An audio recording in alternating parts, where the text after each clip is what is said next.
So I'll be at odds because there is a really beautiful and rich, thriving, glorious history in China. But it will never have me like we see a lot of socialists do. It will never have me ignore the gruesome, vicious, violent, genocidal history that corresponds in China. China has a vicious ass history. Japan has a wicked, diabolical, listen, some of the crimes committed by the Japanese during World War II, man, diabolical. Man, I interviewed this woman when I was doing that show years ago that I was telling y'all about called Colonialism is Bad for Your Health. I interviewed this Chinese national child about the conspiracy theories of using of harvesting the organs and skin and eyes of Chinese people in the Chinese prisons who are specifically like anti-Chinese government. This interview blew my whole goddamn mind, y'all. Blew my whole mind. Remember, I don't know if y'all remember, there was this exhibit that was happening, I don't know, maybe a decade ago, maybe longer ago than that. I was still in medical school, like 2008, 2000. It was called the Bodies Exhibit. Anybody remember that? The Bodies Exhibit, where they had actual human beings that they'd use this kind of like polymer fucking preservative that they would shoot into the venous system of these dead people to highlight, you know, they would have them like playing soccer, doing things, but like have them on full display so you could see all the muscles and you could see all the veins. They had babies where you could see the babies in utero of a woman who had died. What, you remember that? I was in medical school. So-called cadavers. I was in medical school. As a matter of fact, I think I was in my second year of medical school, my undergraduate. And our assignment was to go, because the Bodies Exhibit was in Tampa for a little while. And our assignment was to go on a field trip to the Bodies Exhibit. I said, not today. I won't be doing it. You need to give me another assignment. And I'm in medical school now. So the professor is like, that's an odd response. Like, why not? I said, I am politically, diametrically 1000% opposed. You don't have me up there doing no shit like that. But it's for science. I was like, there's a lot of diabolical shit on earth that's been done under the name of science, under the banner of science. You won't have me paying no money to participate in no bullshit like that. Right? We go, like, I went fucking. And she seemed intrigued. She was like, okay, well, I respect that. So to replace, because this was like our,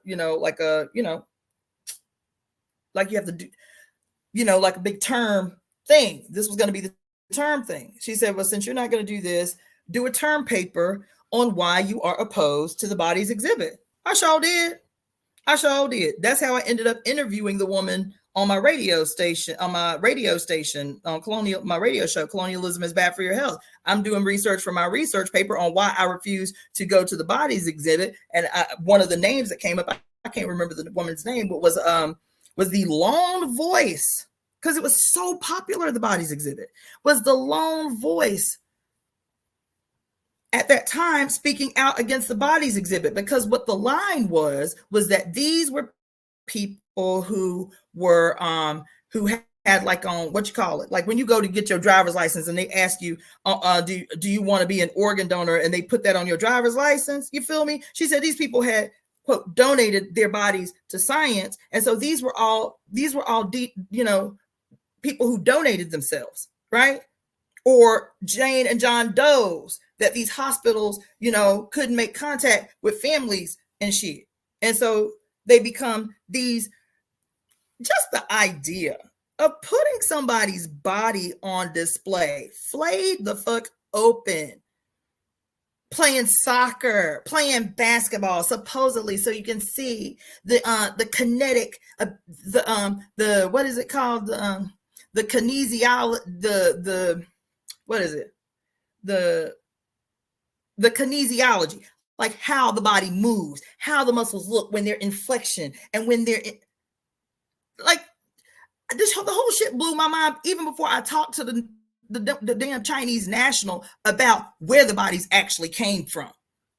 She was the lone voice in the world because the bodies exhibit was so popular at the time. It was traveling all over the country. It was traveling all over the world. And people needed to feel really good about why they were so fascinated by going and seeing the bodies of human beings in the most humiliating displays. Imagine your grandmama being on display in a museum with her body split the fuck open and all her goddamn her reproductive organs on display, quote, for the sake of science. Y'all lying. And we were so comfortable with it because none of the faces looked like us. These were all Asian people. These were all Chinese people on display in the bodies exhibit. And because it wasn't us, we wasn't offended. Because it wasn't us, well, it is science. We would just go.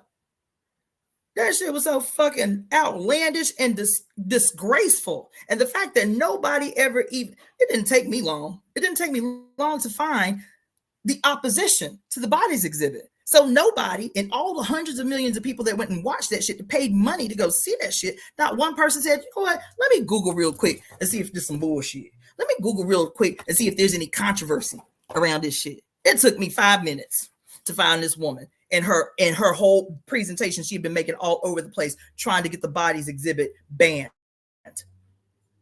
She said, these are not John and Jane Does. These are not people who volunteered their bodies to science. These are inmates who were opposed to the government.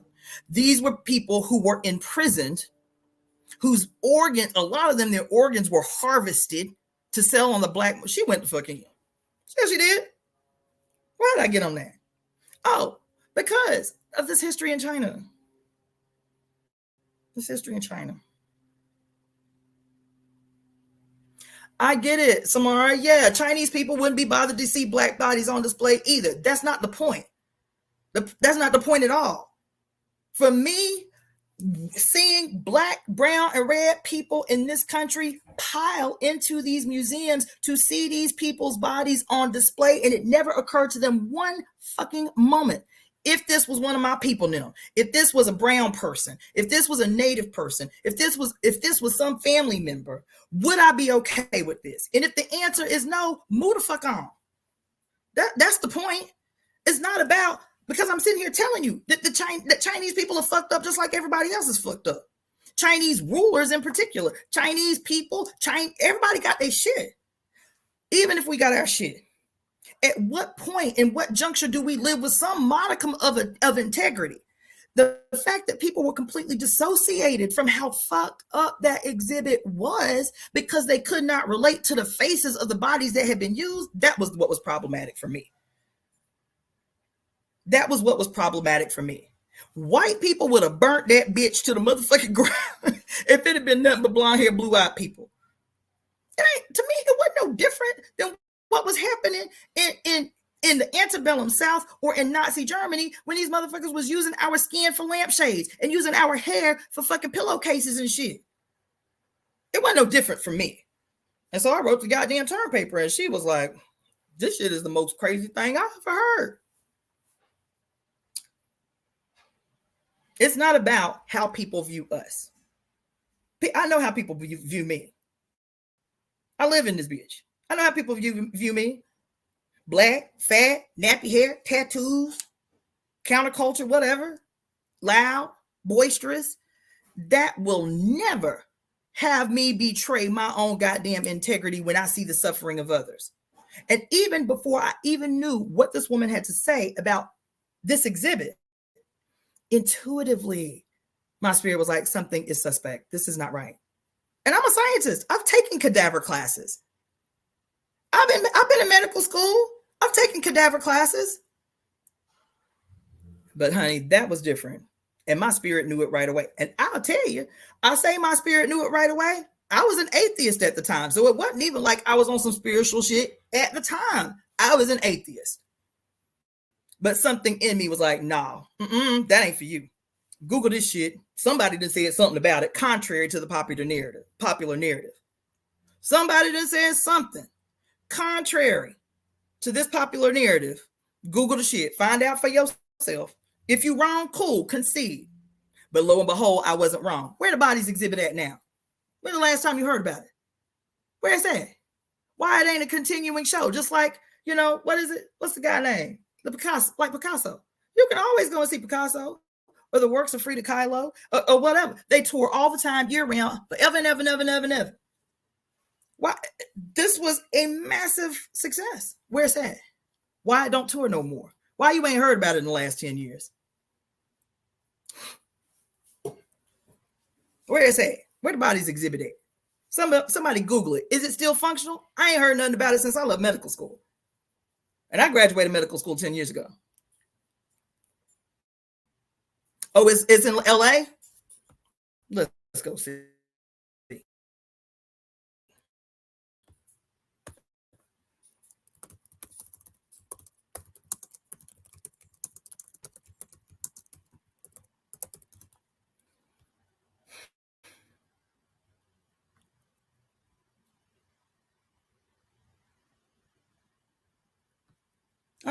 Bodies exhibit is closed, boo. It's gone. That's what it say right there. Right there. The first thing I said is closed. And then the next thing says origins of exhibited cadavers. This is NPR. Origins of exhibited cadavers questioned. The exhibition relies on documentation from a country with a problematic human rights record.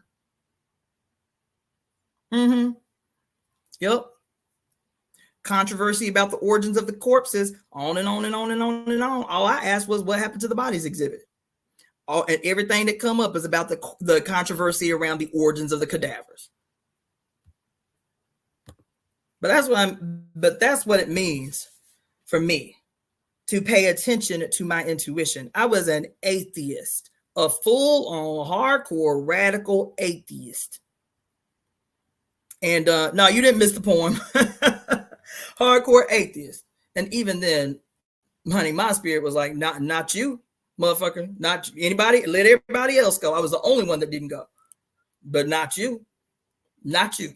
You ain't going. Write the damn term paper. You feel me? And the reason I'm mentioning all of this is because, one, I've been in conflict for some years, knowing this dualistic history, this beautiful, wonderful, deep, rich, old, ancient history of China, and its dualistically problematic, diabolical, vicious, wicked ass history. You feel me? Now, that, along with the other things that we were talking about, the history of South Korea, the history of Japan, and the history of China, and this also this thing that we always do in terms of like romanticize. I mentioned earlier why socialists don't want to be condemning China or condemning North or South Korea or any of that, because they so invested in their socialism that they can't make an honest critique of how patriarchy presents itself in these so-called socialist societies. That shit is problematic. Because say what you want about the Chinese Communist Party, about Mao Zedong, even if it wasn't his intention, which I'm certain that it was. And I used to be a huge fan of Mao. I read every single speech by Mao Zedong. Every single one. I can tell you the ones that I loved the most. Mao on physical education. Mao on medicine. Mao on the importance of women in the revolutionary process. I've read them all. Every single speech he ever made. I was huge. I was a socialist. I was a huge fan. But that's because the way we learn socialism is to ignore the adjacent crimes and harmful and negative impacts that these socialist revolutions had on regular everyday people. And can't no socialist deny the impact of the Cultural Revolution. The Cultural Revolution killed 10 million motherfucking people. Chinese people under the Cultural Revolution of the Chinese Communist Party. That happened. So what, you just gonna ignore that for the sake of saving face for your ideology? Child, let me tell you.